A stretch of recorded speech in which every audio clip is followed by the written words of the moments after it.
because I actually really have. I admire that, and I think it's fantastic. So, what happens like when you fly and you don't have your own amp? You depend, right? Even for me, like I got pedals that I can fall back on if the worst case scenario, like a crappy amp on a stage where you have 15 minutes changeover time. Yep. So, because then that amp is not nicely clean and it's not sometimes, you know. Absolutely right. So what is your? My solution for that is I carry two. I have a clone as well, and I'll keep that in my bag. But man, I'm telling you, you never know. Like, I've flown with guitars and checked them in hard, huge cases. I'm left-handed, and I show up to a festival, and I get to land, and my guitar's not there. Yeah. So what do? You gotta find a left-handed guitar on the fly. Yeah. But your pedals don't show up. What do? I keep an extra one in my bag. Just that's it. But that's it though, you know. And I got a couple. We got those clip-on tuners that we like to use. Those are handy if you lose your pedal board. You got a clip-on tuner. You don't want to take your pedal board out with you. You just got a little clip-on tuner. Yeah, pretty meat and potatoes. But yeah, you need something because sometimes the amps just sound horrible, and you're expected to make your magic with nothing at times. So you do what you can. Yeah. Cool. Okay. Well, how about it for these guys? Wow. All right. I'm Anna. I'm so happy to be here. I hate talking pedals and amps. I just like to play. I'm not into gear unless they really put a gun to my head, which Roger really did. But yes. He was like knocking on your door. It was a phone call. Anyhow, no, I'm joking. I'm happy to be here and share a few information. I mean, I don't have a huge variety of pedals. I have a few pedal boards as well. One that's waiting for me in Europe and one here, and then I got a small one that I fly with when I need to just get to a place. This particular one is my American set. I keep changing. I keep adding stuff. People send me a lot of things to endorse. It's been like that for years, and most of them end up in Belgrade with my dad. He's got a huge pedal board of all my pedals that I don't use, and he's very happy with them. And you know what? He sounds great. They sound really good with Milton. However, I'm always looking for that. I got 2 tube screamers, 2 original ones, and I'm always looking for that real depth and that really greasy sound, and also the way it responds to your attack on the right hand. Basically, the original ones can do that. And lots of new pedals don't have that, in my opinion. I just can't get that. I can't get that excitement when I play live. There's been a lot of pedals that I would use in the studio, and most of the time I won't even use them in the studio that much, because they bring you stuff and they plug in all these pedals you never heard of or never played, and they really sound great in the studio. You might be surprised, and then sometimes tube screamers are just too distorted for what the song needs. So I don't necessarily need to do it. However, I tried the reissue ones, and there's just a huge difference. I can't imagine they even call them tube screamers. I mean, it's like you can't compare that tone. It's a totally different pedal in my case. So, in my opinion, I have 3 different amps that I use, and variety. I have a 66 blackface super reverb, and that one pairs great with tube screamers. I got a Bassman that as well pairs good, and then I have a Mesa. I played Mesa for many years. I still have my main amp in Europe is a Mark IV Mesa Boogie. That one really pairs good with MXR stuff.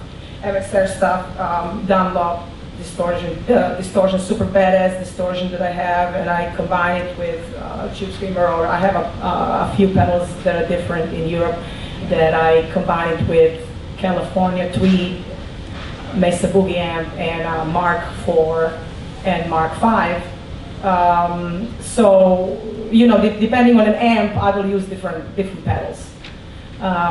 Mark IV has a nice channel, orange channel, that to me sounds in between Fender and a Mesa Boogie, right? That's what I'm looking for. Sometimes just the Fender is just too predictable, you know, and if you want a little more drive, a little more rock tone to it, I find that of all Mesa Boogie amps, Mark IV, they made that pretty bluesy. All the rest is really heavy, you know, heavy to me, associate me with heavy metal too much, and I don't like that sound or whatever. Bluesy, Mark IV. They don't make it anymore. Now they have that Mark V version that has a Mark IV in it. And that's a cool amp. I just received one. You know, the orange distortion is going to give you a little more boost. The yellow channel is, I mean, it's just like Fender, you know. It's basically really a nice version. It's a little different. And then, of course, the red channel is full-on distortion that you basically don't need pedals if you crank that up on a Mesa Boogie. And so, right here I basically like, well, as you noticed, I like pedals that they don't make no more. So, right here, it's not a good example, but right here I have a Dunlop wah-wah.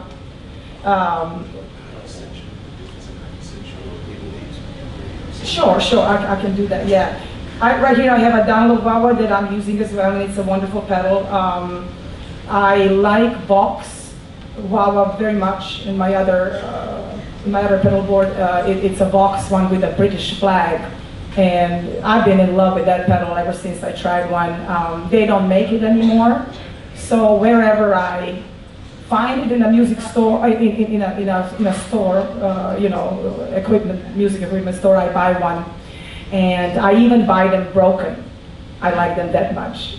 Why I buy them broken? Because the trick to that pedal is you only have to fix it once, and then it works forever. And that's basically the reason why they discontinued, I guess, because they break easily. They break only once, then I call Daddy.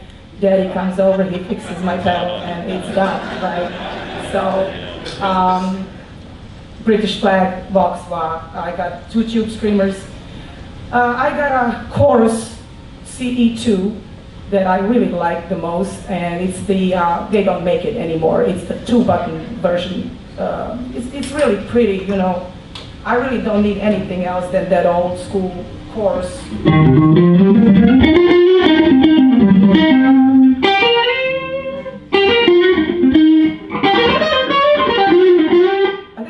Subtle, you know, you notice it, but it's not overwhelming. It's certainly not. I mean, I think it's old school in my opinion. If you pair it with a delay, you know.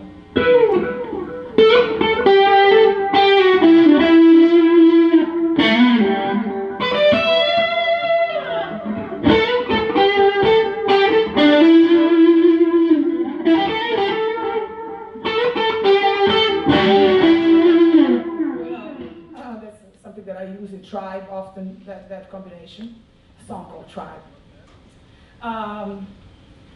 2 buttons chorus. Then I got an analog delay, the Dunlop Sand, and that's a cool one. It doesn't take too much of your space. It doesn't have a tap on, unfortunately, because that would be a nice addition. I bet they made something like that, probably. Yeah. I got a reverb pedal that I use. Yeah, when you do like a basement, or you know, you can add that. Super badass distortion. That's something that I'm using mostly with the Mesa sound. I don't use it on the Super, but.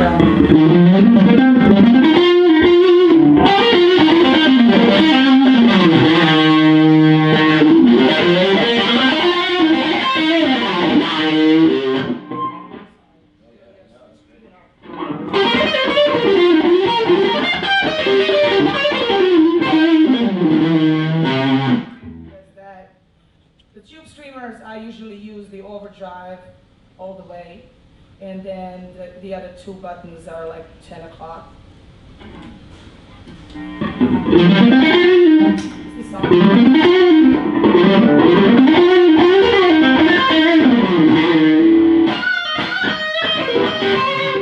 So to me, these distortions really react to the way how you know, how much pressure you have on the right hand, together with this guitar, of course. Don't try that with another guitar.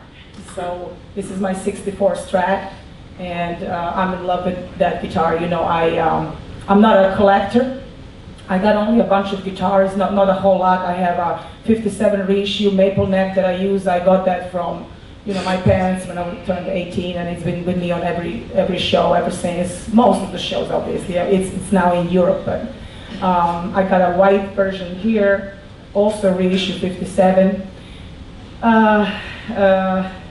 John Cruz did a little, you know, modification to some of the pickups, and I think there is signature his pickup on it, and there is a boost button that's not usual by the 57 reissues. And also, I'm working with John Cruz, who is a master builder at Fender, on my model, you know, guitar, which is fantastic. And he built, you know, the first replicas, Stevie Ray Vaughan, Muddy Waters. Actually, he came up with those relic Strats, you know, the beat up versions. That was all his invention. So I'm very very happy.